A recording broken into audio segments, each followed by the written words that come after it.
Une vie érotique, ma vie érotique.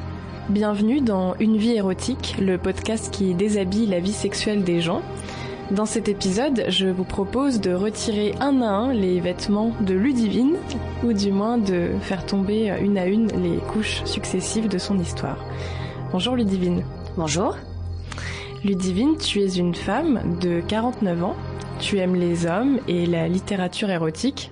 Tu t'es décrite à moi comme, je cite, une mère de famille qui reprend sa liberté sexuelle à 40 ans passés.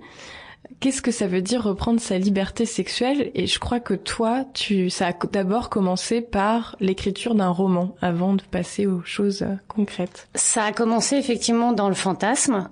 Puisqu'il y a eu un moment par rapport à après plusieurs années, de nombreuses années de fidélité exemplaire, parce que j'avais pris un engagement et que je souhaitais m'y tenir. Et puis à un moment, l'envie, la curiosité, le manque de cet aspect séduction, etc. c'est vraiment manifesté.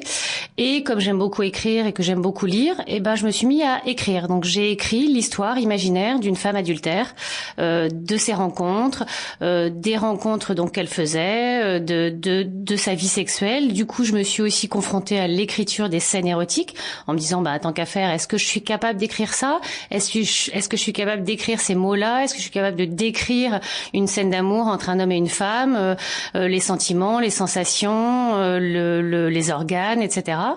Et en fait, oui, j'en étais capable. Et en plus, ça m'a beaucoup amusée.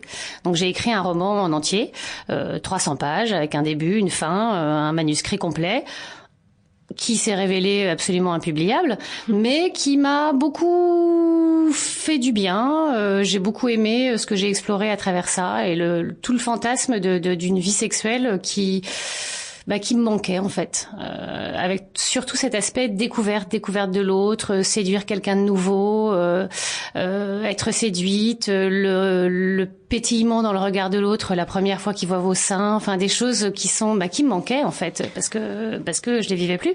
Donc pour recontextualiser les choses, tu étais mariée depuis un certain nombre d'années avec des enfants et tu ne désirais plus ton mari. Et donc, c'était vers quel âge ? Vers 45 ans ? Après 40 ans. Après 40 ans. 42, 43, à peu près. 42, 43, c'est là que j'ai commencé à écrire, justement, à ressentir ce manque, ce besoin. C'est-à-dire qu'effectivement, j'avais un mari que j'aimais, qui était le père de mes enfants. Sample complete. Ready to continue?